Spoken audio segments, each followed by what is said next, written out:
जग्गू कव्वे को बाहर से चीजें खाने का बहुत ज्यादा शौक था। जब जग्गू कव्वे के पास बाहर से चीजें खाने को पैसे ना होते तो वो किसी न किसी तरह पैसे ले ही लेता। 2 मोहल्ले छोड़कर तीसरे मोहल्ले में तोता रहता था। जग्गू कव्वा तोते के पास जाता है और तोते से कहता है, तोते तोते अंकल, मुझे रानू चिड़िया आंटी ने भेजा है। रानू चिड़िया आंटी के सर में दर्द है, उसके पास दवा लेने को पैसे नहीं है, वो पैसे मांग रही है। मेरे पास सर दर्द की दवा पड़ी है, तुम वही ले जाओ और रानू चिड़िया को दे देना। नहीं नहीं तोते अंकल, रानू आंटी ने कहा था कि मैं आपसे पैसे ही लेकर आऊं। फिर तोता जग्गू कव्वे को कुछ पैसे दे देता है और जग्गू कव्वा वो पैसे लेकर सीधा चाचा मिठाई वाले के पास जाता है। चाचा चाचा, मुझे इन पैसों के लड्डू दे दे। ऐसे जग्गू झूठ भी बोलने लगा था। वो हर रोज कोई ना कोई नया झूठ सोचता है और झूठ बोलकर दूसरों से पैसे लेकर चीजें खाता था। जग्गू कव्वा अपनी नानों के पास जाता है। नानो नानो, मुझे मम्मा ने भेजा है, मम्मा 100 रुपए मांग रही है। बेटा जग्गू, आपकी मम्मा को इतने पैसों की कहाँ जरूरत पड़ गई? नानो नानो, शायद मम्मा ने घर का किराया देना है। ठीक है, मैं देती हूँ।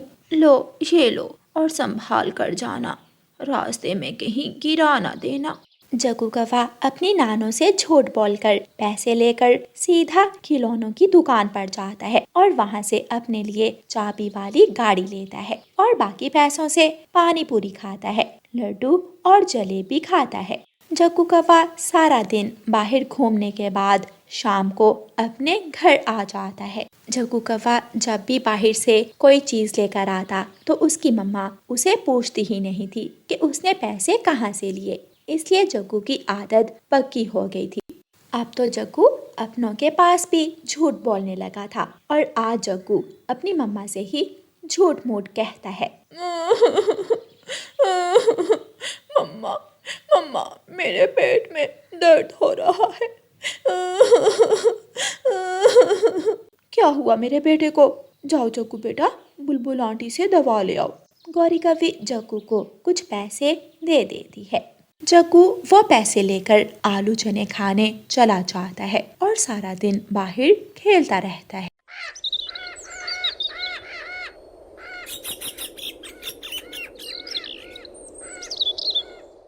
अब मैं क्रिकेट बैट और बॉल लूंगा, लेकिन इतने सारे पैसे कहाँ से आएंगे? कोई बड़ा हाथ ही मारना होगा मुझे।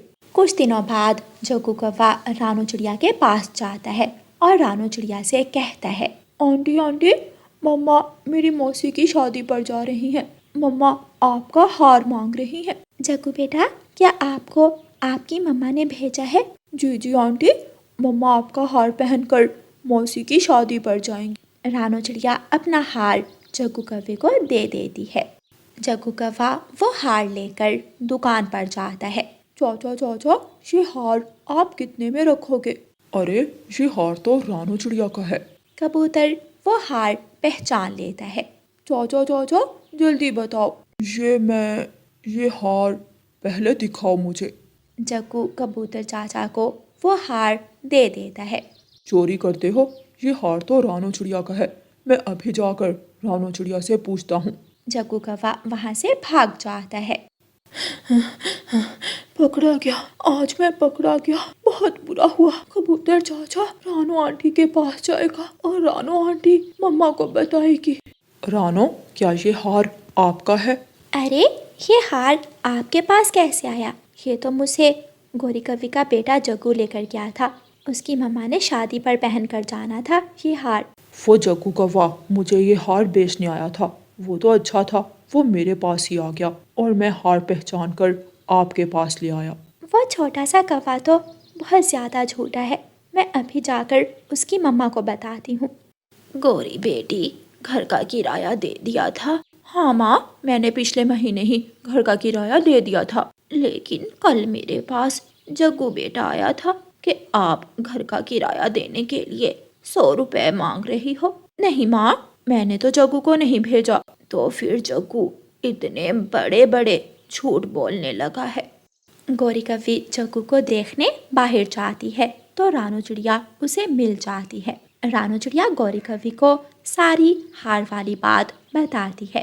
वो तो अच्छा हुआ जग्गू वो हार लेकर कबूतर की दुकान पर चला गया, वरना मेरा हार तो गया था। रानो, गलती मेरी ही है जो मैंने जग्गू पर ध्यान नहीं दिया कि वो कहाँ जा रहा है और कहाँ से आ रहा है, वो चीजें कहाँ से ला रहा है। जब शाम को जग्गू कौवा घर जाता है तो उसकी मम्मा रोने लग जाती है। जग्गू, तुमने ये सिला दिया मुझे मेरे प्यार का, और तो और तुम अपनी नानों से भी झूठ बोलकर पैसे ले आए। कितने झूठ बोलोगे, कब तक झूठ बोलोगे? क्योंकि झूठा पक्षी ज्यादा देर तक दूसरों को पागल नहीं बना सकता। मम्मा, आप रोए ना, प्लीज चुप कर जाएं। मम्मा, मैं आइंदा ऐसा नहीं करूँगा। बेटा, मैं किस मुंह से दूसरों के पास जाऊं? मेरा बेटा चोर है, झूठा है, सब मुझे झूठे कौवे की माँ कहेंगे। क्या तुम ये चाहते हो कि पक्षी मुझ पर हंसे? मम्मा, मैं वादा करता हूँ कि आज के बाद मैं कभी झूठ नहीं बोलूँगा। मम्मा, सॉरी। जग्गू अपनी मम्मा से वादा करता है कि वो चोरी नहीं करेगा। अब देखो जग्गू कौवा अपने वादे पर टिक पाता है या नहीं। प्यारे दोस्तों, झूठ बोलना बहुत बुरी आदत है, इसलिए झूठ से दूर रहें। और प्यारे दोस्तों, इस कहानी को लाइक, अपने दोस्तों के साथ शेयर और चैनल को सब्सक्राइब करना बिल्कुल मत भूलना। आपका धन्यवाद। रानो चिड़िया की ऐसी कहानियाँ सुनने के लिए YouTube सर्च बार में रानो चिड़िया की कहानी लिखें या फिर ये बटन दबाकर बोलकर कहें रानो चिड़िया की कहानी।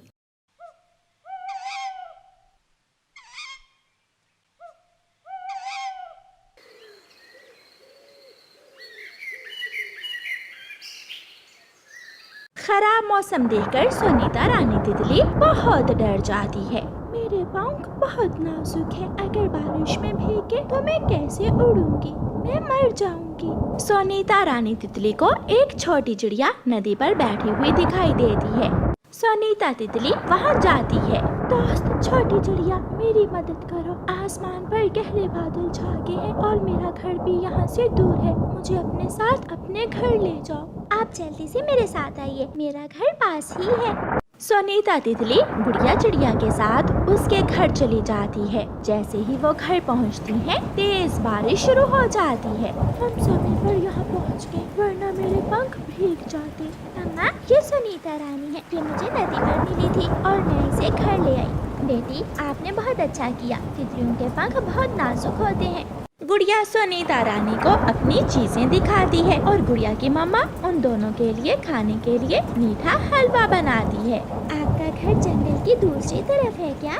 वहाँ मशरूम के बड़े बड़े घर हैं, हम सब उन घरों में ही रहते हैं। मैं आपसे मिलने आया करूँगी, क्या आप हर रोज इस जंगल में आती हो? बातें करते करते शाम हो जाती है, लेकिन बारिश थी कि रुकने का नाम ही नहीं ले रही थी। मेरी बेटी ऐसी बारिश में कहाँ होगी? मैंने क्यों जाने दिया उसे? खराब मौसम में घर से बाहर, बहुत बड़ी गलती की मैंने। सुनीता की माँ अपनी बेटी को लेकर बहुत परेशान थी। मेरी मम्मा बहुत परेशान होगी, मुझे अब घर जाना चाहिए, लेकिन बाहर तो बारिश है। मम्मा, क्या मैं अपना छाता लेकर सुनीता को उसके घर तक छोड़ाऊं? बेटी गुड़िया, आप बारिश में कैसे जाओगी? मम्मा, मैं रात से पहले पहले वापस आ जाऊंगी। सुनीता की मम्मा परेशान होंगी। फिर गुड़िया की मम्मा मान जाती है। गुड़िया अपना छाता उठाती है और सुनीता रानी को साथ लेकर अपने घर से निकलती है। बारिश में गुड़िया को उड़ने का बहुत अच्छा लग रहा था। उनका छाता उन्हें भीगने से पूरी तरह बचा रहा था। सुनीता गुड़िया को राह बताती जाती और वो उड़ती जा रही थी। गुड़िया का जंगल खत्म हो जाता है और सामने एक नया और बहुत ही खूबसूरत जंगल था। एक पेड़ की डाल पर एक कौवा बैठा हुआ था। ये छाता तो बहुत सुंदर है, मैं इस छोटी चिड़िया से इसका छाता छीन लेता हूँ। गोरी को ये छाता बहुत पसंद आएगा। कालू उड़ता है और पीछे से जाकर गुड़िया का छाता छीनकर भाग जाता है। रुको रुको दुष्ट कौवे, मेरी दोस्त के पंख भीगकर टूट जाएंगे।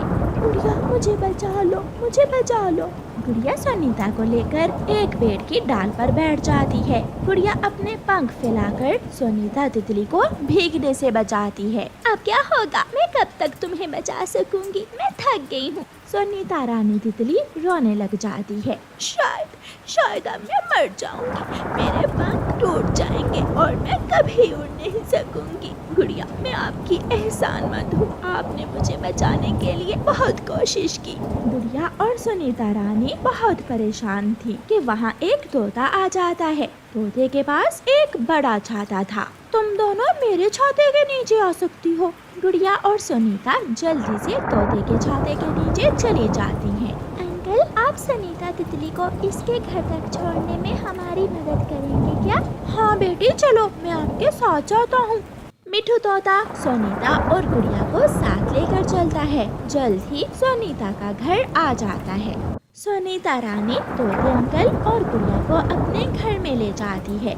मेरी बेटी सुनीता, मैं तो बहुत डरी हुई थी। मम्मा, गुड़िया ने मेरी जान बचाई। अगर गुड़िया मेरी मदद ना करती तो मैं कब की मर गई होती। सुनीता, मम्मा कहती है जहाँ उस कौवे जैसे बुरे पक्षी हैं, वहाँ तोते अंकल जैसे मदद करने वाले पक्षी भी हैं। गुड़िया बेटी, अब चले, रात होने वाली है। फिर गुड़िया सुनीता से मिलती है और वापिस हो लेती है। सुनीता रानी शायद कभी भी गुड़िया को भूल नहीं सकेगी, क्योंकि गुड़िया ने अपनी जान खतरे में डालकर उसकी जान बचाई थी। कई साल पहले एक दुर्घटना में मिठू तोते की एक आंख फूट गई थी। अब वो एक ही आंख से देख सकता था, इसलिए मिठू तोते को भोजन लाने में बहुत दिक्कत होती थी। कभी वो किसी पेड़ से टकरा जाता तो कभी उसे दुश्मन का खतरा होता।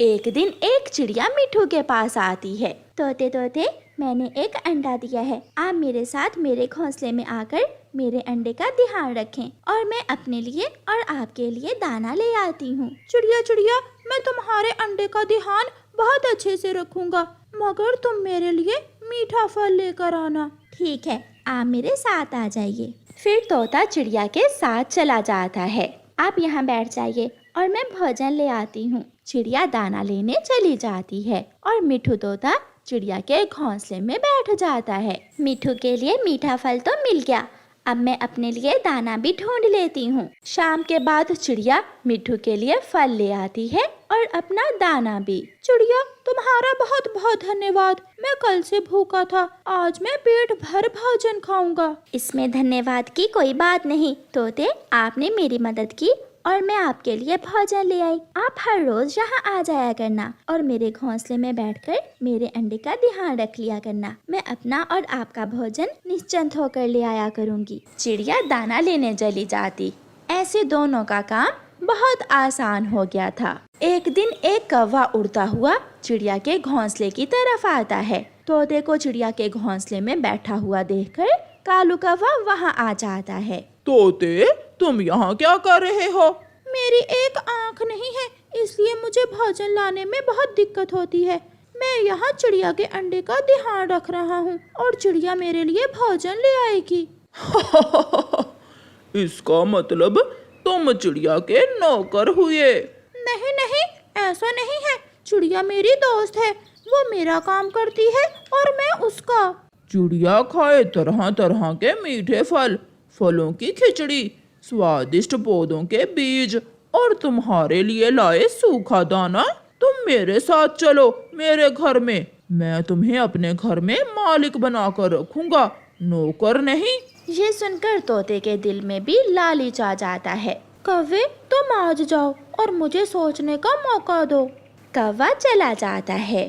कौवे की बात तो ठीक है, आखिर कब तक मैं यहाँ चिड़िया का नौकर बनकर भोजन खाऊंगा। आज मैं चिड़िया से बात करता हूँ। थोड़ी देर बाद चिड़िया भी आ जाती है। आज फिर सूखा दाना, पहले दिन तुम मेरे लिए फल लाई थी और अब हर रोज सूखा दाना।